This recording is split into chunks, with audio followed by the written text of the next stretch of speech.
going, everybody? Welcome back to the channel. My name is Ace, and today we are checking out Pink Floyd, Another Brick in the Wall. So I think this is probably the first Pink Floyd song I ever heard, and I know that it was broken into 3 parts, and like the most popular part is part 2. That's the one that's always on the radio, and I think sometimes part 1 is on the radio, but I don't really ever remember hearing part 3. And I remember Korn doing a cover of this song, and they do all 3 parts, and then they added a part at the end that I think ends up being another Pink Floyd song, so they kind of combine 2 songs together. I don't think I've heard the last part of the Korn song where they're saying goodbye cruel world. I don't think I've heard that Pink Floyd version. The way Korn does it is like really depressing. I don't know how Pink Floyd does it, but I am excited to check this one out because I have been enjoying the Pulse concert, and I don't see a reason to stop checking it out, so I said we go ahead and get started. But before we do, don't forget to like and subscribe. And without further ado, Pink Floyd, Another Brick in the Wall. Here we go.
This is so good. Like, I've always liked this song, and just like there's so many things going on here that are fantastic. At first, the first thing that I saw, like, it was the orange lights, and it looked like they were shining in a specific way. Like, I could have sworn I saw like 25 on the left side. I'm not really sure, and I can't really fathom what 25 would signify, because like they've been around since 1965, and their first album was 1967, which would have been more than 25 years at this point. So I don't really know what that could have been. Maybe it was just me seeing things, I don't really know. But the next thing that we saw was the helicopter spotlights looking around, and I thought that was like an amazing use of the lights, and that's so cool. And then the orange lasers just shooting off, I thought was like really cool looking. And David Gilmour playing at the beginning, I always thought like that was a bass guitar mixed in with an electric guitar, and like, as we saw, David Gilmour was doing all that which is just more fantastic things that I'm learning about this whole like song, this whole band. It's awesome checking this out. And I was wondering who was gonna do the second part of this song with the vocals, because like I think in the studio version, it's like a bunch of kids doing the verse, right? And I don't think they're gonna have kids up on the stage. They might, I don't know, but I think it's gonna be the backup dancers doing the verse. I'm not for sure. That's just what I'm guessing. I mean, we haven't even really gotten a close up of them. I don't think. I could be wrong, but I don't remember seeing them except from like far away shots. So maybe it's definitely possible. But I've always liked this song, like just mixing in rock with disco. Like they do it so well. Cause like at the time in the early '70s, disco was starting to take off and it was pretty big. So I mean, it makes sense to like kind of capitalize on that. And I also love how they're using the screen. Like they had the math equations on there, and then they were sharpieing it out or using a pen to scratch it all out. I thought that was really cool. So it was like a projector, and then like as soon as the verse started, all the lights just popped up, and it was like super bright. So like it kind of threw me off a little bit, and I wasn't expecting that. But yeah, like everybody's doing so good here, and I'm really loving this. I definitely want to check out more. So let's get back to it. So here we go.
Fantastic solo. I didn't even realize it was so seamless that David Gilmour and Tim Renwick, I believe is his name, they just switched lead and rhythm guitar. Like it just seems so seamless. I didn't even really catch it. I kind of thought I heard something slightly different when I guess when the switch happened, but I wasn't really sure, and I guess that kind of just like solidified that that's when it happened.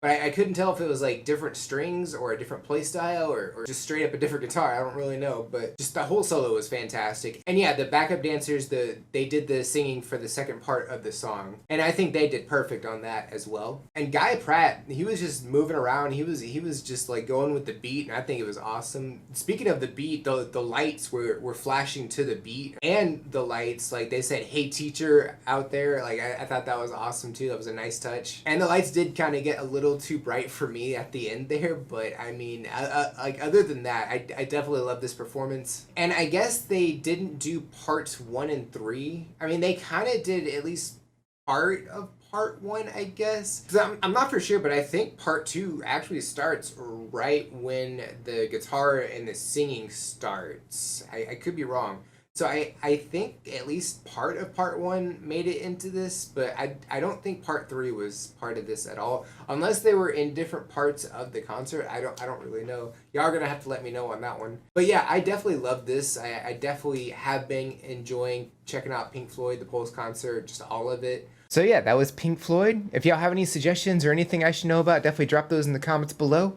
Would love to check those out. Don't forget to like and subscribe. Check the description for all the cool stuff like the socials, the link to the video, the buy me a coffee link for any priority requests. And if you made it to the end of the video, comment #thewall. I think that's it for this reaction. Check you out in the next one. Bye guys.